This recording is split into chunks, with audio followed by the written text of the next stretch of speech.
I'm Sagittarius, which means we're interested in many different things. And I was so fortunate in my upbringing. I had a Norwegian grandfather whom I never knew. That was my mother's father. But she was half Norwegian, half English, French. My father's parents were Bavarian and French-Swiss.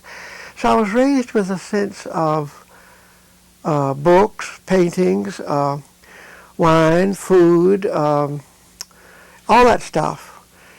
And nobody ever made me go to bed or study. As long as I didn't make any noise, I could stay up all night and draw pictures and make poems and play with tin foil and play with the cats. My grandparents had 23 cats. Now that did a lot toward forming my life, because my uncle, who was only, maybe 20 years older than I, he informed me once and explained about cats having 9 lives. And I decided, well, I want 9 lives.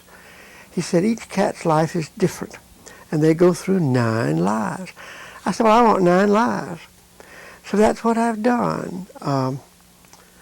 Writer, painter, actor, etc., etc., etc. And so that's what it's been. I've had 9 lives. Long. Wrote it when I was 12 years old. I haven't written anything as good since. Trying always get to be as good as that. When I looked at the northern sky, I saw a falling star flash by, and quick, before its spell had died, I wondered how many hearts had cried forth all their woes in a secret wish, thinking the moon is a silver dish to catch their tears. I've never equaled that. A great and interesting aspect of our history that nobody has studied or written. The British brought with them all their dishes.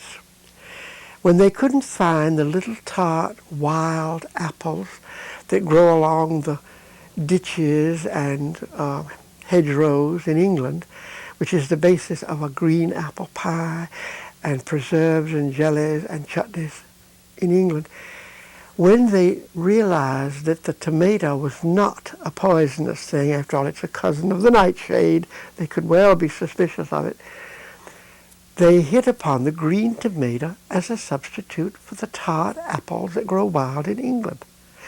So we have a double-barrel tradition. We have some little apples that we can make those green apple things of. But we also have the green tomatoes that they adapted those recipes to. So you see, it's several leagues of several nations in the South. That's why it's so interesting, the thing about language, about food, and about artists.